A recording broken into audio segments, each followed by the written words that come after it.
పేదవాడి సొంతింటి కల నిజం చేసే విధంగా తమ ప్రభుత్వం అందిస్తున్న ఇందిరమ్మ ఇళ్లతో సామాన్య ప్రజల కళ్లలో ఆనందం వెల్లివిరుస్తోందని మేడ్చల్ నియోజకవర్గ కాంగ్రెస్ పార్టీ ఇన్ఛార్జ్ తోటకూర వజ్రేష్ యాదవ్ అన్నారు.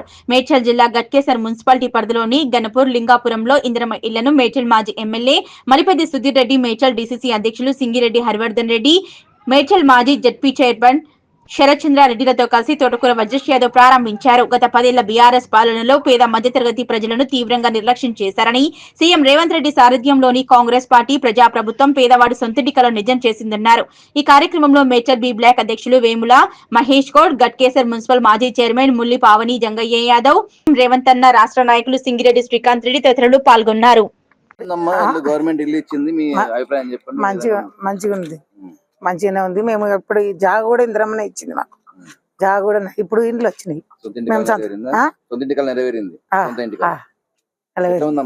మంచిగా ఉన్నాం. మంచిగానే ఉంది. ఇందిరమ్మ పరిపాలనే మంచిగా ఉంది. నమస్కారం అండి. మాది గట్కేసర్ మున్సిపాలిటీ గణపూర్ లింగపూర్ గ్రామంలో నుంచి మాట్లాడుతున్నాను. నా పేరు శిరీష. ఇందిరమ్మ ఇళ్లలో నేను ఒక లబ్ధిదారురాలిని. నాకు చాలా సంతోషంగా ఉంది. ఫస్ట్ రేవంత్ రెడ్డి అన్న గారికి, మరియు వజ్రేష్ యాదవ్ గారికి, మరియు హౌసింగ్ మినిస్టర్ శ్రీనివాసరావు గారికి, మరియు ఇందిరమ్మ కమిటీ సభ్యులకు, మా గ్రామం తరఫున పనిచేసిన ప్రతి ఒక్క కాంగ్రెస్ లీడర్ కి మరియు ప్రభుత్వ ఉద్యోగులందరికీ కూడా నేను ధన్యవాదాలు తెలియజేసుకుంటున్నాను. చాలా సంతోషంగా ఉందండి. పేదవాడి ఖరీదైన ఇంటికలని నిజం చేసిన ఈ ఇందిరమ్మ ఇల్లు పథకానికి నేను ఎంతో సంతోషిస్తున్నాను. నాలాంటి పేదవాళ్ళు చాలా మంది లబ్ధి పొందారు. నాకు చాలా సంతోషంగా ఉంది. గౌరవ ముఖ్యమంత్రి రేవంత్ రెడ్డి గారు, అదే విధంగా ఇన్ఛార్జి మంత్రి శ్రీధర్ బాబు గారు,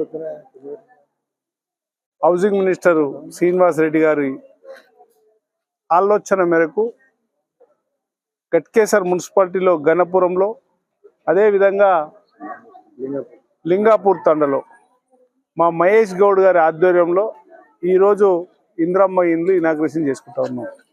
ఈ కార్యక్రమానికి గట్కేసర్ మున్సిపాలిటీ మాజీ చైర్మన్ పావని జంగయ్య యాదవ్ గారు, అదేవిధంగా పోచారం మున్సిపాలిటీ శ్రీకాంత్ రెడ్డి గారు, మాజీ సర్పంచ్ గోపాల్ రెడ్డి గారు, రూప్ సింగ్ నాయక్ గారు, ఇందిరమ్మ కమిటీ సభ్యులందరూ కూడా పేరు పేరున మేము కోరేది ఏంటంటే, పేదవాని ఇంట్లో ఈరోజు చూస్తా ఉన్నా నేను, వాళ్ళ కళ నెరవేర్చింది.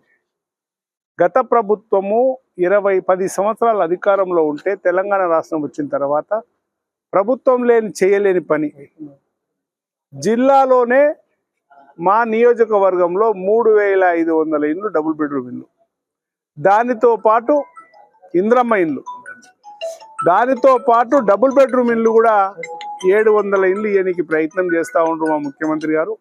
ఆయనకు మేము ధన్యవాదాలు తెలియజేస్తా ఉన్నాం. గెలిచిన ఎమ్మెల్యే ఇంట్లో వండుకుండు, గెలిచిన ఎంపీ ఇంట్లో వండుకుండు, ఓడిపోయిన వాళ్ళమందరం కూడా ఈ ప్రజాక్షేత్రంలో ఉండి ప్రజలకు ఏం కావాలో కోరుకుంటూ, ప్రజలను ఆలోచన చేస్తూ పేదవాళ్ళకి ఇల్లు కట్టించడం జరుగుతూ ఉంది. 10 సంవత్సరాలు పాతగా ఏదో టీఆర్ఎస్ గవర్నమెంట్లో కేసీఆర్ గారు చాలా మాటలు చెప్పిండు, అయ్యా నేను ఇవ్విస్తా అని. హైదరాబాద్ నుంచి, సికింద్రాబాద్ నుంచి తీసుకొచ్చి 35 నుంచి 40 వేల ఇండ్లు మన నియోజకవర్గంలో ఇచ్చిండు. ఆ రోజు 10% మనకి ఇస్తాడు. 40 వేల ఇళ్లలో మాకు 4,000 ఇళ్ళు రావాలి. 4,000 ఇళ్ళు లేకుండా 400, 500 ఇళ్ళు ఇచ్చి ఇక్కడ పేద ప్రజలందరినీ నిర్మూల్యం చేసిండు. ఈ ప్రజానికాన్ని అంతా కూడా ఇబ్బంది పెట్టిండు. ఎక్కడెక్కడికెళ్ళో అంటే కూలి పని చేసుకోవడానికి, మేస్త్రి పని చేసుకోవడానికి, ఆటో తోలుకోవడానికి వచ్చినటువంటి వాళ్ళు ఇల్లు కట్టులేని పరిస్థితిలో ఉంటే, గౌరవ ముఖ్యమంత్రి ఆలోచన మేరకు ఈరోజు ఇల్లు కట్టుకొని ఆనందం చూస్తూ ఉన్నాం వాళ్ళ కళ్ళల్లో. నేను ఒకటే కోరుతా ఉన్నా, ప్రభుత్వం, మా పార్టీ అధ్యక్షుడు మహేష్ గౌడ్ గారు, మా ముఖ్యమంత్రి గారు, అదే విధంగా మా నాయకులందరూ కూడా కృషి వల్ల గణపురంలో పక్కింతేటలో మా మహేష్ గౌడ్ గారి ఆధ్వర్యంలో ఈ గ్రామానికి 70 ఇండ్లు ఇవ్వడం జరిగింది. 70 కాదు, ఇంకా 40 ఇండ్లు ఇవ్వడానికి కూడా సిద్ధంగా ఉన్నాం. పేద ప్రజలు అనేటోళ్ళు అందరూ కూడా ఎవరు కూడా ఇల్లు లేకుండా ఉండొద్దు అని చెప్పి మేము కోరుతా ఉన్నాం.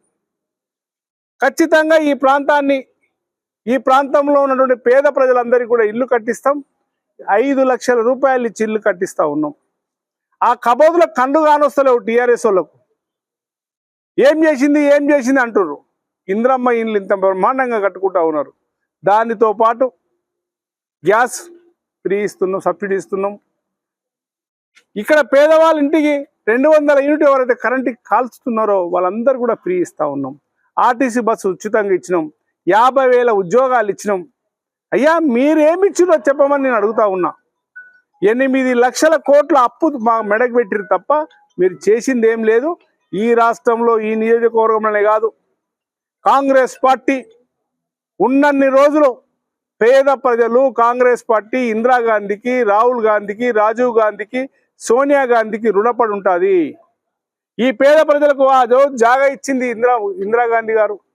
అదే విధంగా పక్కనే రాజశేఖర రెడ్డి గారు రాజీవ్ సగ్గులో కలిపిండ్రు. ఇట్లా ఎన్నో చేసినాం. మరి మీ కళ్ళకి ఎందుకు అని వస్తలేవు? మేము మా రాజేంద్ర రెడ్డి గారు చెప్తా ఉంటారు, అయ్యా మేము ఇల్లు ఇచ్చిన జాగా ఊళ్ళో మేము ఓటు అడుగుతాం, మీరు ఇల్లు ఇచ్చిన జాగాలో మీరు ఓటు అడగమని చెప్పిండు. కనుక రాబోయే రోజులలో టీఆర్ఎస్ నాయకులకు బుద్ధి చెప్తారు. మా ఆడకూతులు సరిపోతారు, మా దాకా కాదు. వచ్చే ఎన్నికల్లో ఎవరెవరైతే మోసాలు చేసిండ్రో రేపు ప్రజా జీవితంలో, రేపు కార్పొరేషన్ ఎలక్షన్లలో మా మహేష్ గౌడ్ గారిని కానీ వాళ్ళ బృందాన్ని ఈ ప్రాంతంలో గెలిపియాల్సిందిగా కోరుతూ మీ అందరూ తోడు ఉండాలి, కాంగ్రెస్ పార్టీకి అండ ఉండాలని చెప్పి తెలియజేస్తాం. సార్ అదే ఏమన్నా